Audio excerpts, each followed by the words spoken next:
He felt he overperformed almost. Really? That's kind of what he was saying. But he knows he has it in him. He just needs to find that dark place and bring those type of performances back. And he's out. always such a happy guy too. He is. Except when he's playing Mario Kart on the Switch against Kilson, then he gets angry. You saw how competitive he was. He almost threw my Switch across the whole church. Yeah, when he goes and plays in any kind of competition, he takes it to another level, and that's one of the great qualities about Vu. He's, you know, when you're like walking up the stairs, like, I'll race you, and he's like, oh, no, you won't, I'll beat you.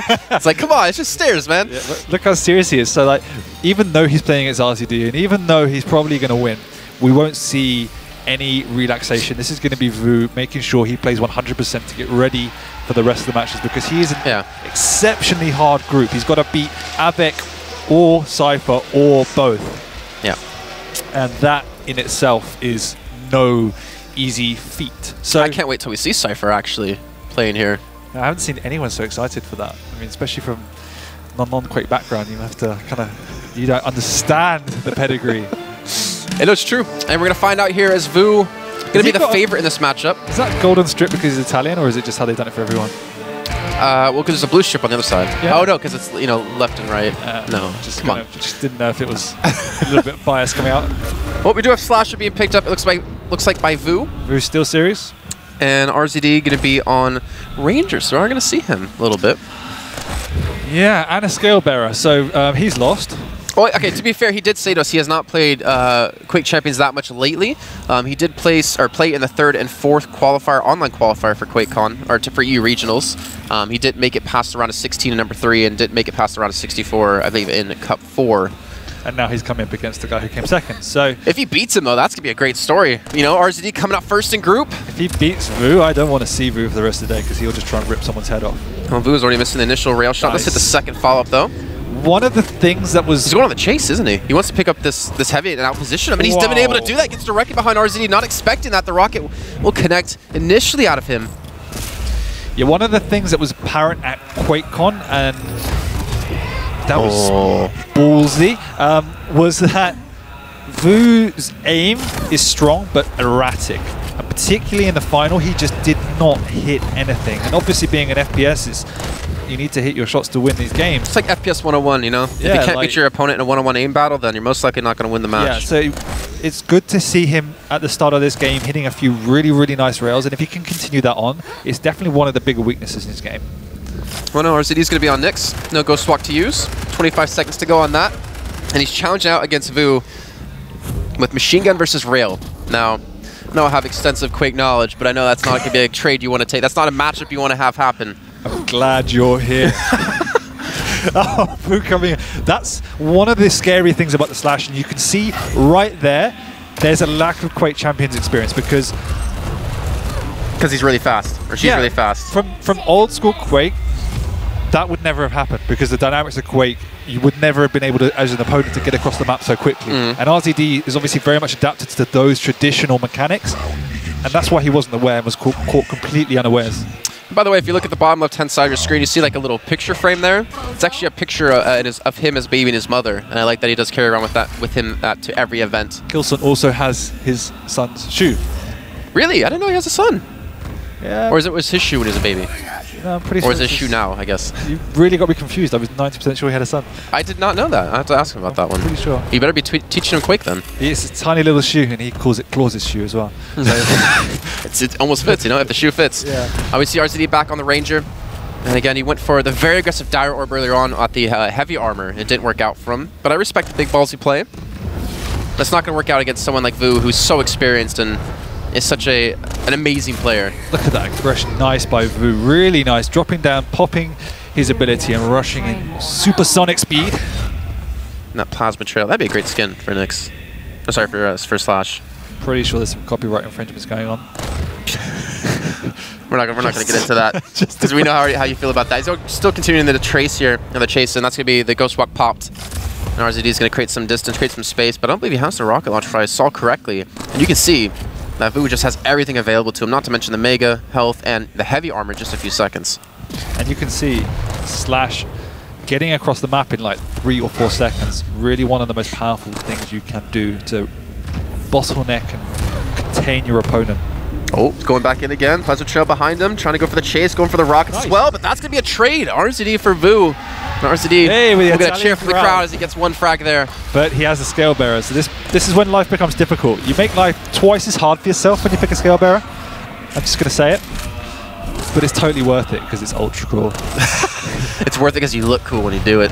Well, he's going to be already pressured here. Not taking too much damage, but he doesn't really have a lot of guns to use. He's put in the corner, and he will be killed off here. So Vu, early 2-0 start here on this first map. So yeah, I mean, there's a lot of things RZD needs to change. One of them is just Champions? timing. Oh. Champions, timing, playstyle. But he was there on the heavy armor like 10 seconds prior to it spawning. So again, I mean, to be fair, he's going up against like one of the best players. Yeah, but especially if you fail on the basics, this is true. It makes your life so difficult. Oh, Vu's using the nail gun here. He's got 1 or 2 health. That's not good. You gotta be very careful if you're RZD. I'm still looking for a couple of health pickups here, and Vu's, I mean, he was able to pick up the heavy armor and the mega health without really being challenged out too much. And that's not a good start at all. Switching back to nail, then the rail. He's gonna miss both those shots. And RZD, oh, he almost connects the die orb there. He's not afraid though, which is can be a plus. Oh, he's gonna be chased down on though. Let's get a shotgun coming through. It looks like RZD's not gonna go for the chase, but RZD hasn't really been healthy for the majority of this round so far. He hasn't been able to be like that because Vu is constantly applying this pressure. Yeah, and Vu has a 10-15 second split, which allows him not only to contain perfect split of the items, but also gives him plenty of time in between the items to go around and pressure his opponent. And this is what we were talking about with reference to Kilson. Vu doesn't need the heavy. He's chasing down his opponent prior to even picking up the item, which is... Force off the Ghost Walk too, and now he just bounces across the map to get back to it. And then he will have time as well to... Oh no, he has the read! And he gets the rail shot! Vu, making it look too easy. And now it's Scale Bearer v3. And this might be the quickest map of the day. Yeah, I wasn't expecting Kilson and Claws to be that fast of a match for Kilson, but it was definitely a great match. That's the bull rush coming through, and he gets the kill! That's why I'll count it! Use your face to kill them. Makes him kill himself in the end with the rockets. There we go. RZD get another frag on the board. But again, needs to work back towards getting stacked up again, and he still has another kill to find, and Vu's not going to give him the opportunity. He gets directly in his face, and Vu will pick up the first map in the series. Just a pretty standard game right at the end there. Great understanding of his opponent's capabilities, that he had very little weapons to work with, no stack. Would you say Vu was playing no respect somewhat, or do you think that was just kind of like controlled aggression, like calculated aggression out of him? Like, I don't mean no respect in like a BM kind of way. I just mean like he knew he was better, and he knew he could push every sort of avenue. That's how Vu will play. Okay. If he knows he's got the upper hand, so it's kind of a mixture of yes and no. Okay. His preference in style is just really quick aggression when he knows he can make it work. Okay. And that's when we see really the best coming out of him, because as you can see, yeah, RZD wasn't playing the best, but Vu gave him nothing to work with. Like, there was literally no slip-ups on items, always pressuring the opponent, knowing where he was, and just rushing in full speed. And when you have, again, that combo of a slash and an anarchy, it gives you 2 champions to play that ultra-aggressive style. So even if you get one off the board, it's like, God, I have to do it all over again. Right, yeah. And then do it as a scale bearer, as we saw there. You know? I think Vu's also trying to make maybe a statement here, too. Because, like, would you say consistency is something he's kind of struggled on for him? Yeah. Like, when you... Yeah, definitely. When you see Vu at his peak, it's glorious to watch. But then...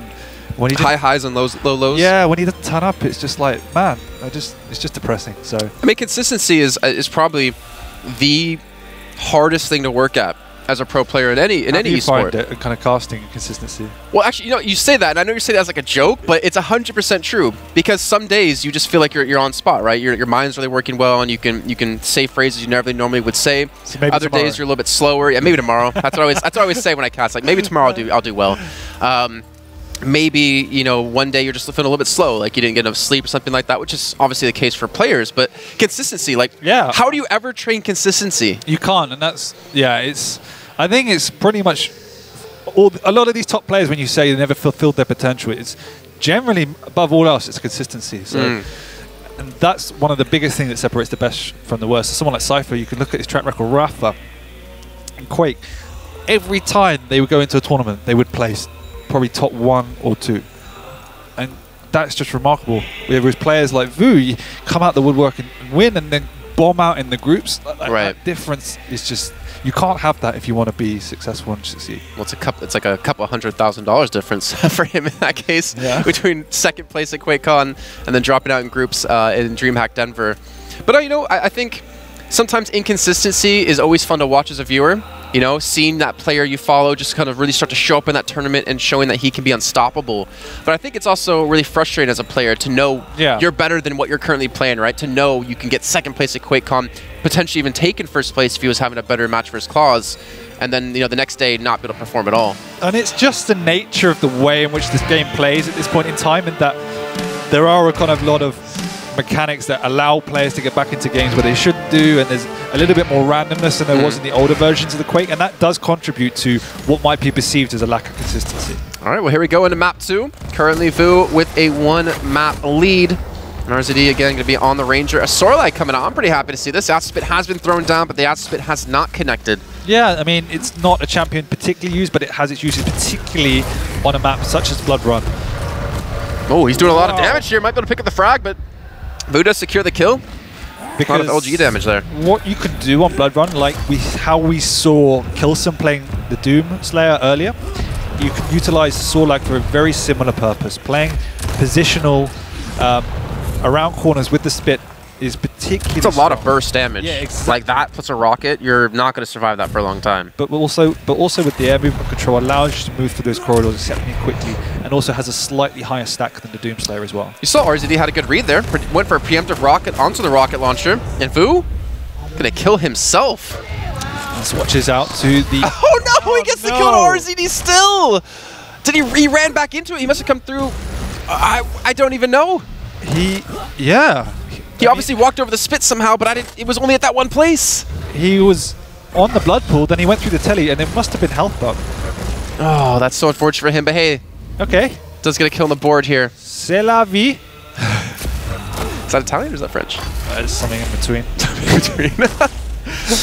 Well, you can see the rail v rail battle going on. The rocket launchers are going to be coming out, and Vu with 20 HP has been forced to use that injection and run away. And that was a point where you say that was a lack of respect, standing there with the rail, with rockets raining down onto you. Against Sorlag, who already is going to destroy you in terms of HP. Yeah, exactly. Especially starting HP.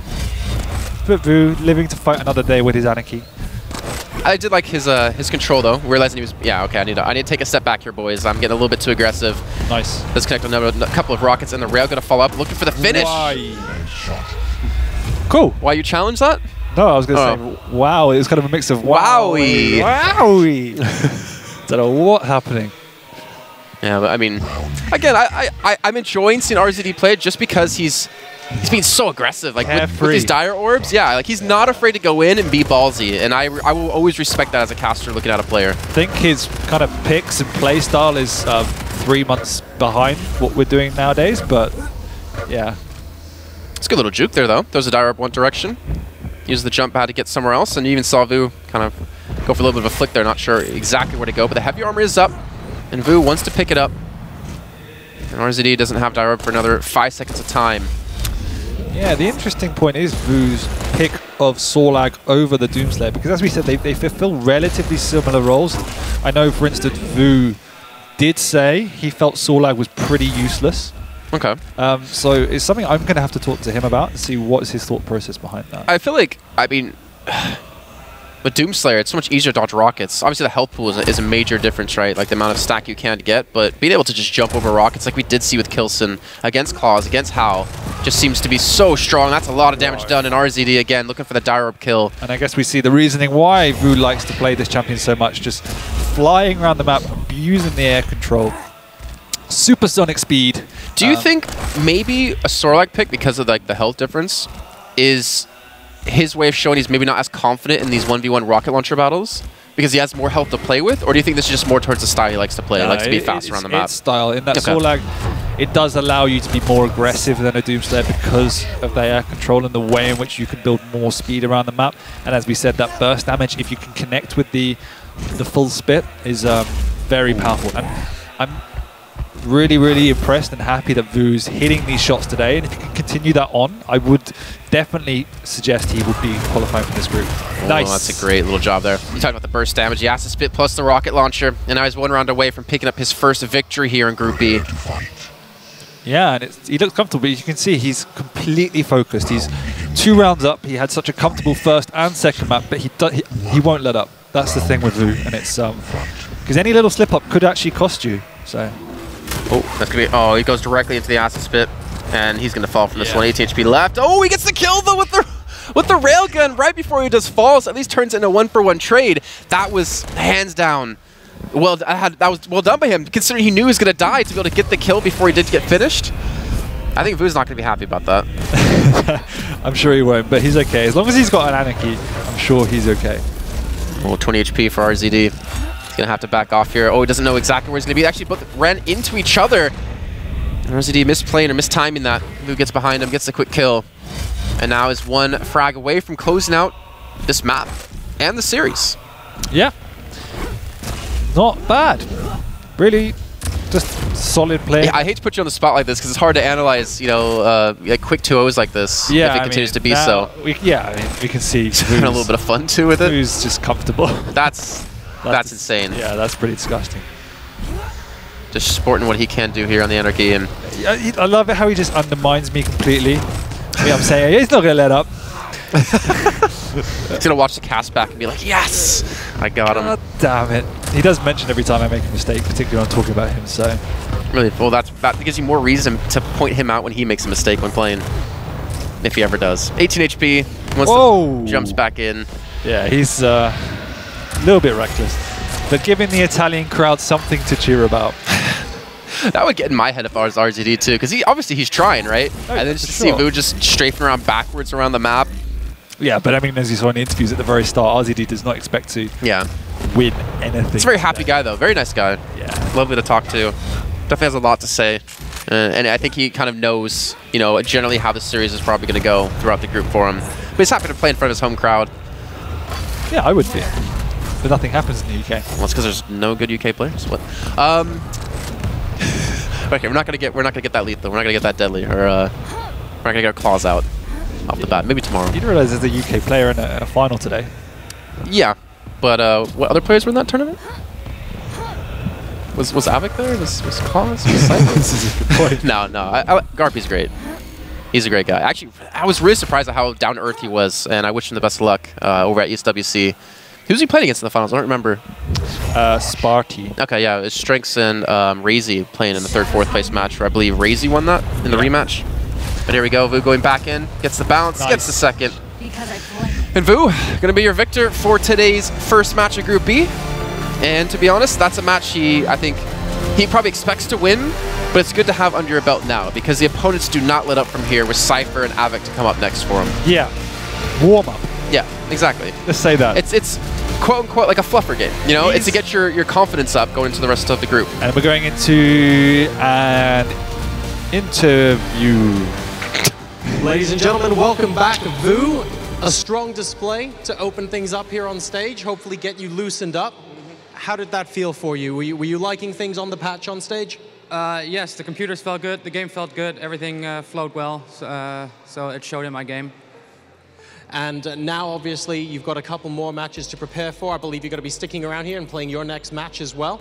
How do you feel the day is going to go? You set off on the right foot.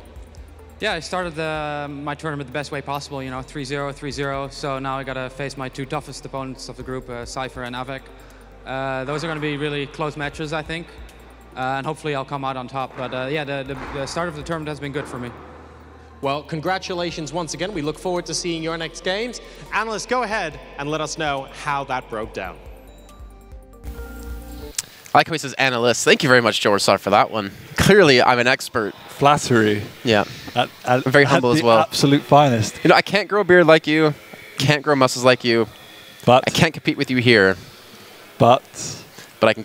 No, I don't know. But you're a super nice guy. Yeah, I feel like that's like something every woman's ever said to me. You're not as buff as that guy. You're not as handsome as that guy. But you're very nice. You're like my best friend. I love you, Jacob. Yeah. Forever in the friend zone. Yeah, I think it's good for Vu to get out on the stage because he's a player that's extremely particular about everything. Weather, sleep, conditions, you know, air moisture. And to get him playing on the setup, because the setups on stage are slightly different to the one backstage, allows him to get himself accustomed to the crowd, to the atmosphere, and to the overall setup. And that, I'm glad that he did that in a match against RZD first, so then he can like get out of the way. Right, right. There's actually, and not to mention he gets to keep his stuff there, right? Because he's coming up into the next match, which is going to be him versus Avik. Exactly. There's actually a player in StarCraft. I think I want to say it was Flash, but I can be completely wrong. Who need to actually bring a ruler with him and measure the distances between everything. I don't think Vu's like that careful and that cautious about how he sets everything up. But he's not to the millimeter, but he likes everything. To be OCD structure.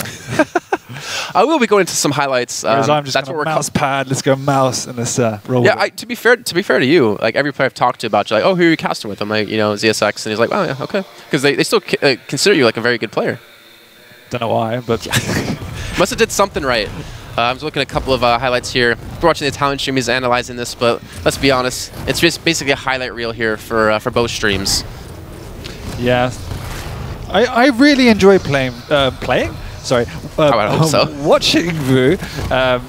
His super aggressive style played off against RZD. If he could continue that kind of momentum into against Avik, which is an entirely different prospect, I'd be very impressed. I expect him to slow down massively. Avik can play like this. He is one of the most aggressive players, extremely calculated, and I'm sure we'll see a completely different side to Vu, which is another one of his great qualities in that he does change up his style and his performance based on his opponent extremely well. So before we do, head to a break and get into that match, what do you expect to see out of Avik? Like in terms of like maybe champions kind of style? You're talking about it's very aggressive. Yeah, it's difficult because he loves Ranger. I'm almost certain he'll pick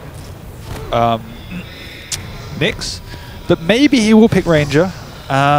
It's difficult to say because I haven't seen much of Avik. He didn't go to Denver, and so I haven't really seen him online that much. So. Okay, well, this is a chance. He had some time, just like Claus did after QuakeCon, to maybe refine his style a little bit and now show up and show what he's got to play with. You guys are going to head to a short break, but when we come back, it's going to be Vu, it's going to be Avik, and it's going to be an intense match. We'll see you soon.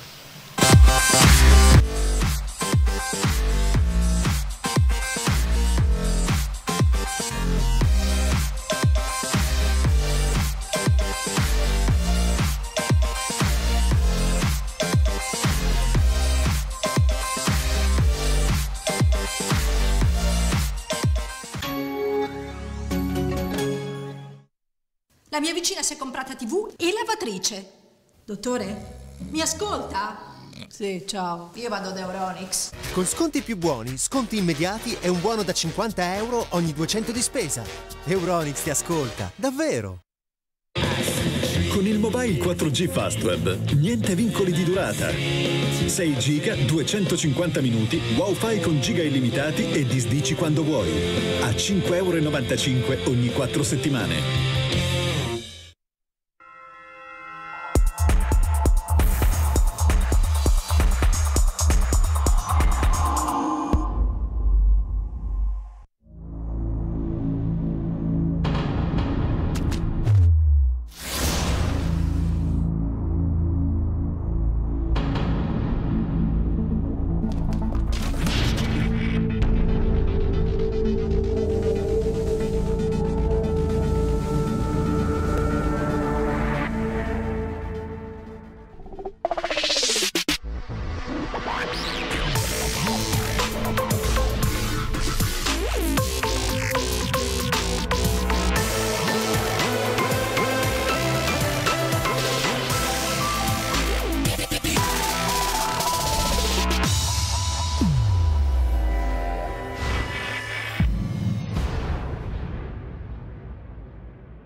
Reto, ma mi ascolti?